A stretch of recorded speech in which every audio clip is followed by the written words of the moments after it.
To pray without working is to lift up one's heart without lifting up one's hands. To work without praying is to lift up one's hands without lifting up one's heart. And therefore, it is necessary both to pray and work.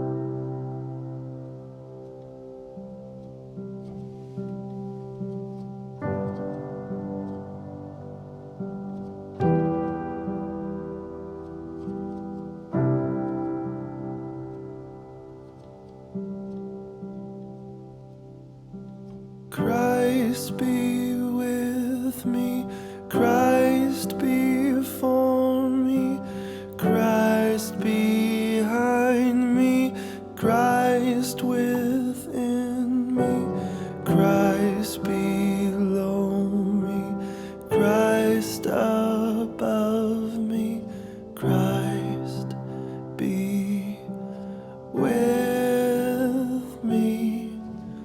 At my right hand, at my left hand, as I lie down, as I rise up, as I stumble, as I fall down, Christ, as I stand, Christ in the heart of everyone who thinks of me,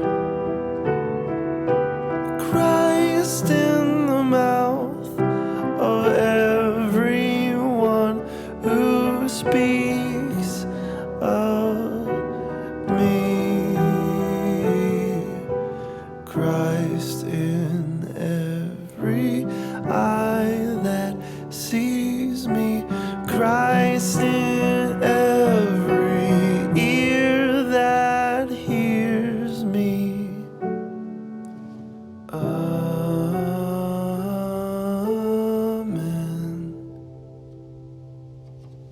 Amen.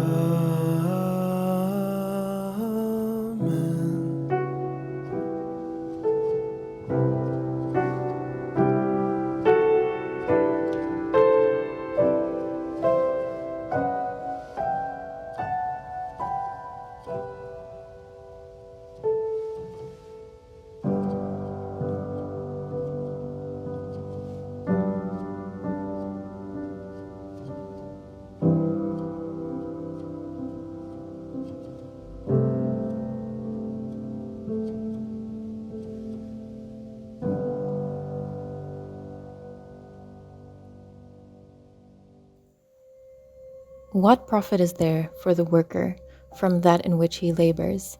I have seen the task which God has given to the sons of men with which to occupy themselves. He has made everything beautiful and appropriate in its time.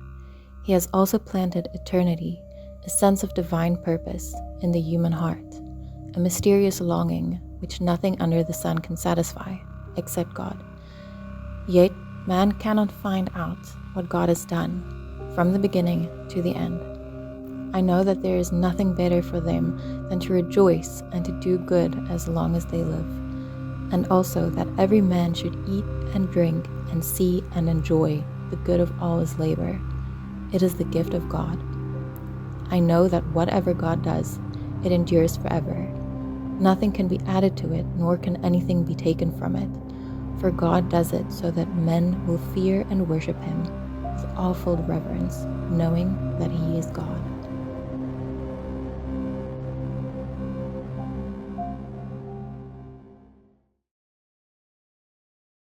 Werkwoord deur Sheila Cousins. Van ek kon dink, het U my laat springmat tussen die hemel en die harde grond. En dit was ekstase, die wip en die bons albei. want ek lewe dan eers voluit, wanneer U woel met my. Die ewigheid in die mens se hart en die tyd op sy hande. Tussen die hemel en die harde grond, die wip en die bons, die dilemma waarin alle potensiaal ook opgesluit lê. Dit is wat aan die lewe betekenis gee en ons terselfdertyd laat voel, daar's meer. Dis waaruit alle verrukking en verknogtheid of verslawings spruit. Iemand het dit beskryf as tussen die oneindige eenheid van God en ons fisiese heelal is daar ander realms. En dit klink dalk bietjie hoe, maar realm is in Jesus taal vertaal as koninkryk. En dis die woord wat Jesus self gebruik het om die een realm wat die meeste verweef is met ons eie te beskryf. En hy het mense oor en oor probeer leer die mate waarmee jy in verbondenheid met hierdie realm of die koninkryk leef en kyk hoe gaan my hand outomaties op. Ons het maar so geleer, die hemel daarbo. Is nie. Dit kon af ook gewees het. Die mate waarmee jy in verbondenheid leef met die koninkryk of hierdie realm of die ewigheid in jou hart sal bepaal hoe goed jy jou deel op aarde kan doen en hoe wel dit met jou siel is. Barbara Brown Taylor het geskryf, sy het gesê, where is God in this picture? God is all over the place. God is up there, down here, inside my skin and out. God is the web, the energy, the space, the light, not captured in them, as if any of these concepts were more real than what unites them, but revealed in that singular, vast net of relationships that animates everything that is. Geen wonder dan ek nou die dag gelees dat heroïne so verslawend is nie. Hierdie onuitspreeklike gevoel van verbondenheid en eenheid is wat mense met hulle eerste hit van heroïne gewoonlik ervaar. En dit is ons diepste hinkering. Iemand beskryf dit so as being hugged by Jesus. En 'n ander persoon het gesê, I remember feeling like I was exhaling from holding my breath my whole life. Just intense relief from suffering. Dis natuurlik voor die siklus van pyn en isolasie en skaamte sy verloop neem. So 3 minute 50 sekondes in hierdie boodskap in, dis amper soos in the Air Tonight van Phil Collins, waar die klimaks, die drumbeat eers inskop na omtrent 4 minute, vra jy seker, wat het werk met verrukking en verslawing te doen?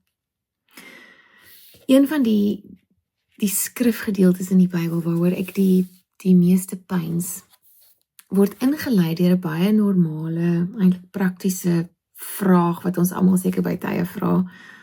Watter voordeel het die een wat werk van dit waarmee hy hom afsloof? Wat help dit? Wat is die punt van werk?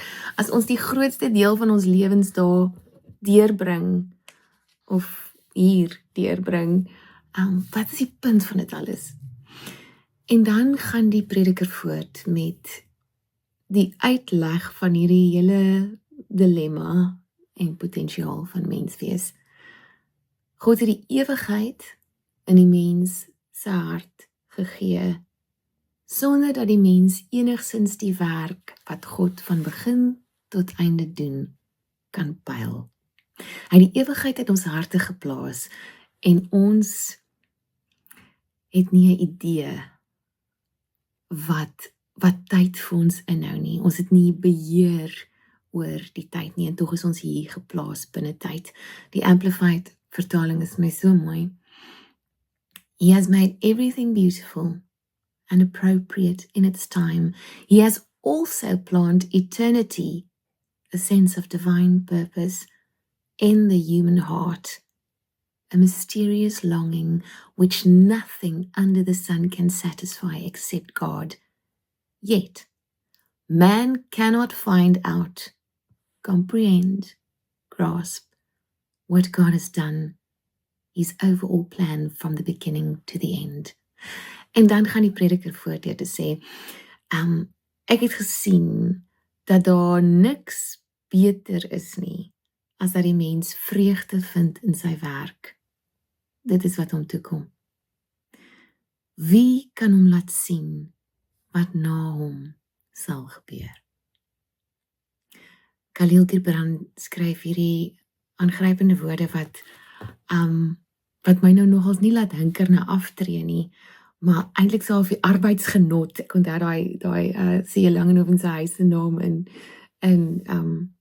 Oudtshoorn, of die monument arbeidsgenot, het laat my so die arbeidsgenot eintlik proe. Hy skryf so in die profeet, julle werk, sodat julle kan tred hou met die aarde en die siel van die aarde. Want om ledig te wees, is om 'n vreemdeling vir die jaargetye te word, en om uit te tree uit die optog van die lewe, wat majestueus en met trotse gehoorsaamheid na die oneindige voortmarcheer. Wanneer jy werk, is jy 'n fluit, deur wie se hart die fluistering van die ure in musiek verander. Wie van julle sou 'n riet wou wees, stom en stil, terwyl al die ander in harmonie saam sing? Dit is altyd aan julle gesê dat werk 'n vloek en arbeid 'n ramp is, maar ek sê vir julle dat wanneer julle werk, julle een van die aarde se grootste drome verwesenlik, wat aan julle toegewys was, toe daardie droom gebore is. En deur te arbei, bewys julle werklik dat julle die lewe liefhet. En om die lewe deur arbeid lief te hê, is om intiem kennis te dra van die lewe se diepste geheim. Ons is gemaak om so te bons. God woel so met ons, en ek wil soos Jakob aanhou worstel, tot dagbreek, tot my heup uit sy potjie is, tot hy my seën. Ek kan nie die ewigheid uit my hart ruk nie, hy het my so gemaak. Ek kan ook nie die horlosie permanent van my pols afruk nie, hy het my so laat staan. Die ewigheid klop binne in die ritme van my hart, wat in tyd gemeet word, en wat eendag sal gaan staan. Die Portugese sê, may it be infinite while it lasts. Die Benediktynse orde, die monastiese orde, het die wêreld geseën met 'n baie eenvoudige ritme van lewe, wat meeste van ons nie eintlik byhou nie. Ora et labora, bid en werk. En die klem hierso vandag is op die en, bid en werk. En dit leef in antwoord op die vraag wat ons baie dikwels as gelowiges vra, is bid eintlik die regte werk van Christene, van gelowiges? Moet ons soveel as moontlik van ons tyd spandeer terwyl ons daaglikse take eintlik sleurwerk is? Iets wat ons ongelukkig net moet doen om te oorleef, sonder dat God werklik daarin belangstel. Of kan die teenoorgestelde waar wees? Is bid die weg om krag en wysheid en teenwoordigheid te ontvang vir ons daaglikse lewe en ons daaglikse take? Is daar 'n gevaar daaraan verbonde om so betrokke te wees by hemelse sake, dat ons nie meer 'n doel hier op aarde het nie, dat ons eintlik useless is hierso? So, Paulus skryf, werk dag en nag, op 'n keer in Tessalonisense. Ander keer in Tessalonisense sê hy, bid sonder ophou. Rarig? Hoe? En hierdie spanning tussen bid en werk, tussen geloof en lewe, kom dikwels na vore. En tog, God roep nie mense uit die wêreld uit nie, het Dietrich Bonhoeffer geskryf, maar in die wêreld in. Trust in the Lord and keep at your toil. Iemand het gesê, daar's geen transformasie sonder skoon skottelgoed nie. Jy is nie opgewasse vir die lewe, of vir bid, as jy nie kan opwas nie, is nou my eenvoudige vertaling. Sint Isidore van Seville het gesê, to pray without working is to lift up one's heart without lifting up one's hands. To work without praying is to lift up one's hands without lifting up one's heart. And therefore, it is necessary both to pray and work. Ons sal later daarby uitkom hoe die hande en die hart en die harsings, as dit saam werk die mens as geheel. As dit saam ken, ontvang die mens as geheel, in sy geheel, wysheid. Weer die profeet. Aan julle is ook vertel dat die lewe 'n duisternis is, soos 'n groot deel van Prediker, gejaag na wit. En in julle vermoeidheid herhaal julle die woorde van die vermoeides. En ek sê dat die lewe inderdaad duisternis is, tensy daar 'n drang is. En alle drange is blind, tensy daar kennis is. En alle kennis is nutteloos, tensy daar werk is. En alle werk is betekenisloos, tensy daar liefde is. En wanneer julle met liefde werk, bind julle julleself aan julleself en aan elk ander en aan God. En wat beteken dit om met liefde te arbei? Dis om 'n kleed te weef met drade wat uit die hart getrek is, net asof jou beminde daai kleed sal dra. Dis om 'n huis met toegeneentheid te bou, net asof jou beminde in daai huis sal woon. Dis om die saad met teerheid te saai en die oes met blydskap te maai, net asof jou beminde die vrug sal eet. Dis om die asem van jou siel te blaas in alle dinge wat jy vervaardig. En om te weet dat die geseënde afgestorwenes rondom jou staan en toekyk. 'n Ander profeet, David White, bewoord dit so, hy sê, the soul of an individual is the longing inside each person for a greater sense of belonging, for a new country.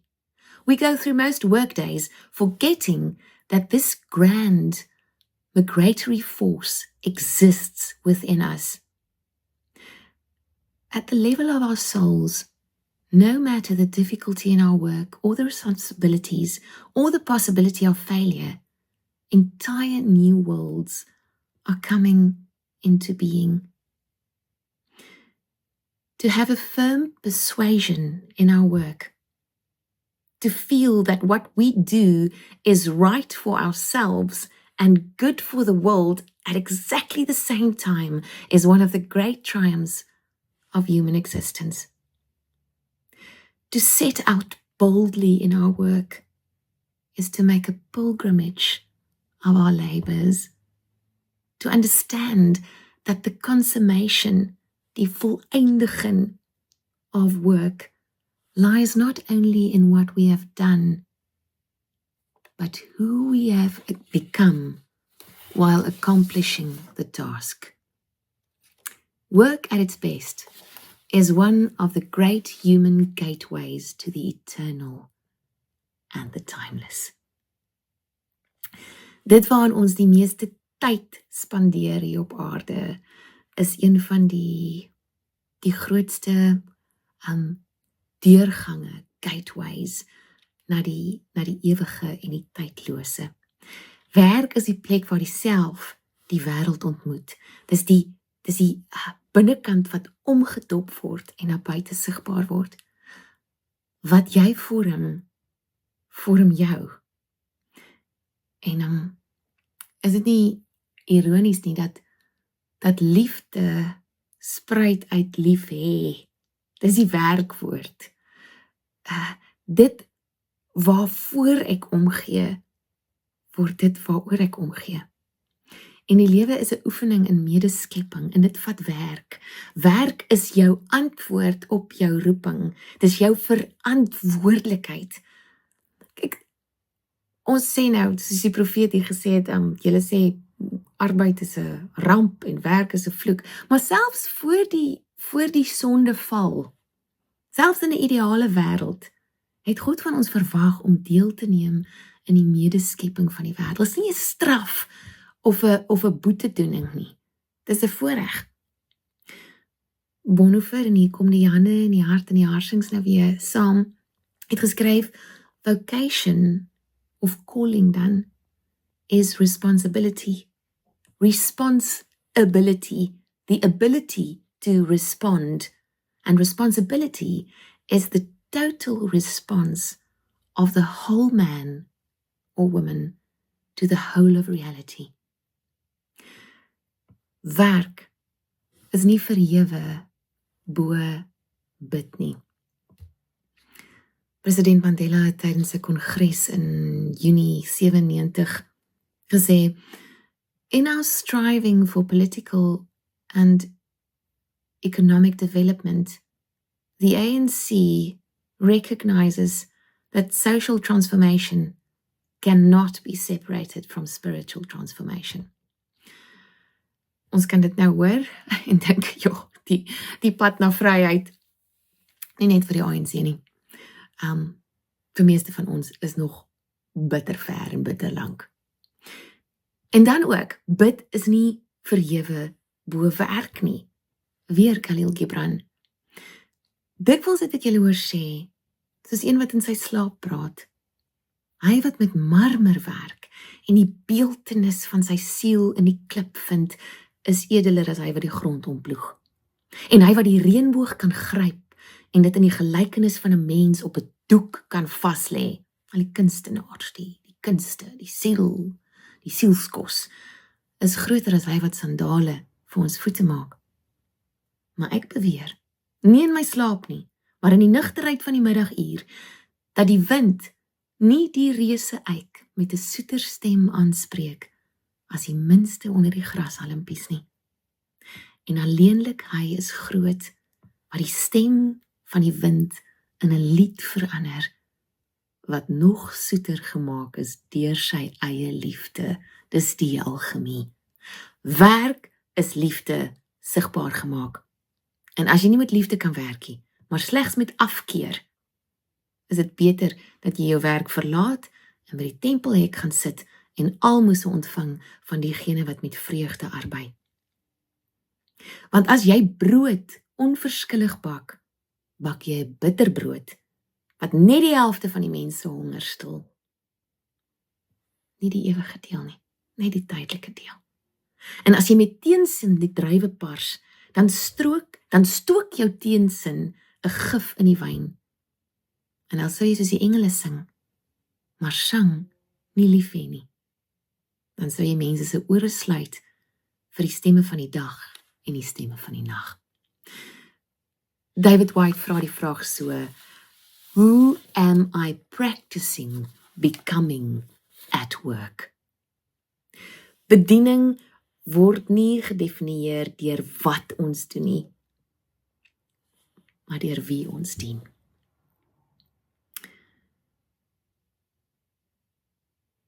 In Kolossense 3 staan daar, diensknegte, julle moet julle Here na die vlees in alles gehoorsaam wees. Nie met oediens, soos mense behaers nie. Dit is nou die mooi Afrikaanse vertaling vir people pleasers. Mense behaers nie. Maar in eenvoudigheid van hart, omdat julle God vrees. Nie bang is vir God nie. Die Amplified sal sê, a awe-filled reverence, omdat jy so verwonderd is en God wil aanbid.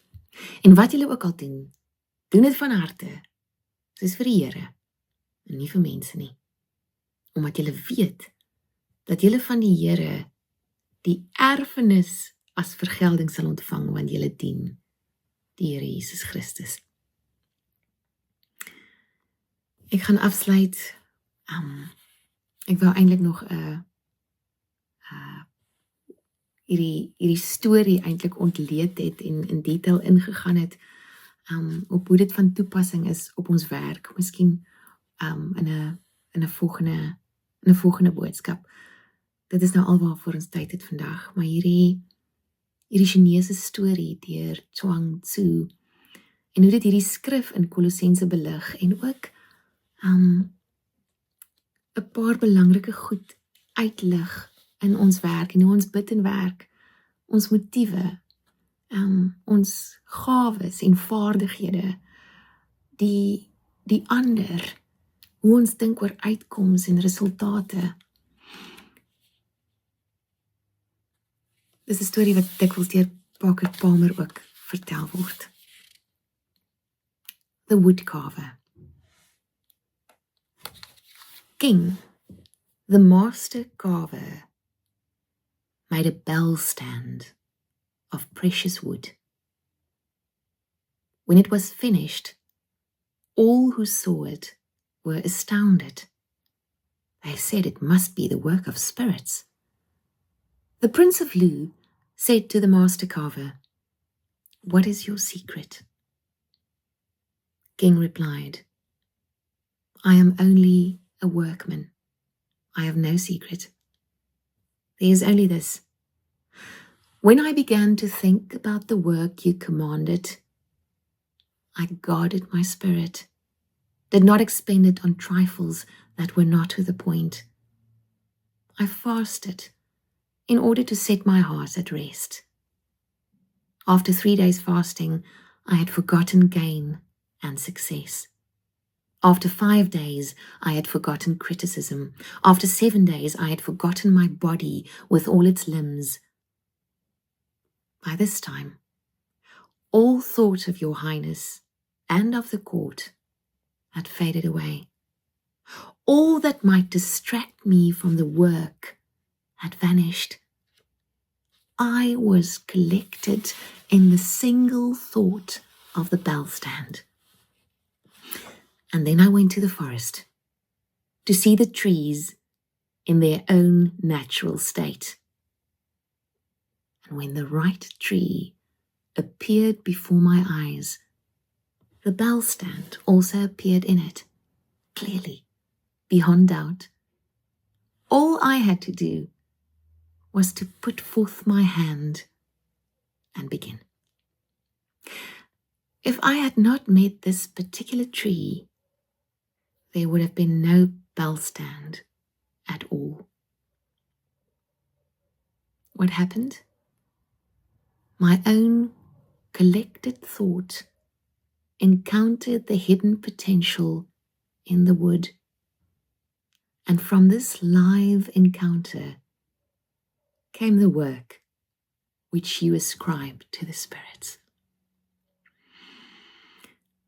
Bid en werk. Werk en bid. Die ewige binne-in oomblikke van tyd. Kom ons bid saam. Here, baie dankie dat dit naweek is en dat dit Sondag is en dat meeste van ons kan rus.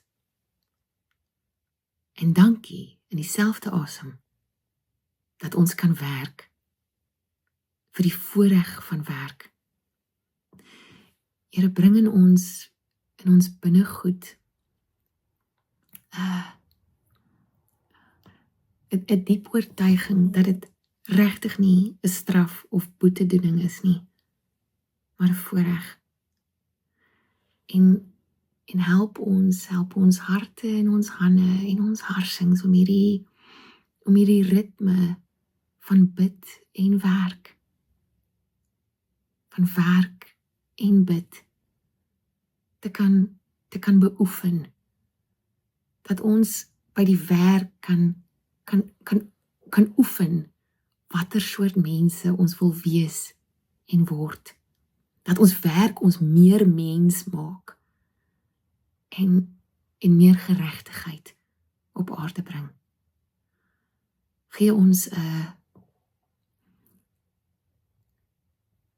'n droom, 'n passie wat werklikheid word, dat ons nie net werk vir onsself nie, maar vir die welwese van die aarde en vir ander mense, dat waar ons diepste passie, liefde, ook dit waar ons die meeste seer kry, baie keer, omdat dit ons weerloos laat voel, dat daai plek, waar dit die wêreld se diepste nood ontmoet, dat ons daar sal bevind. Dankie vir u voorbeeld van werk, van liefde wat 'n werkwoord is. En bid. Amen. Mag jy môre met 'n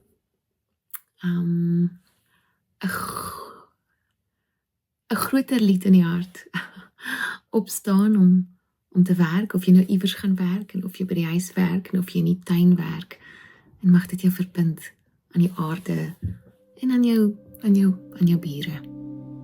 Seën.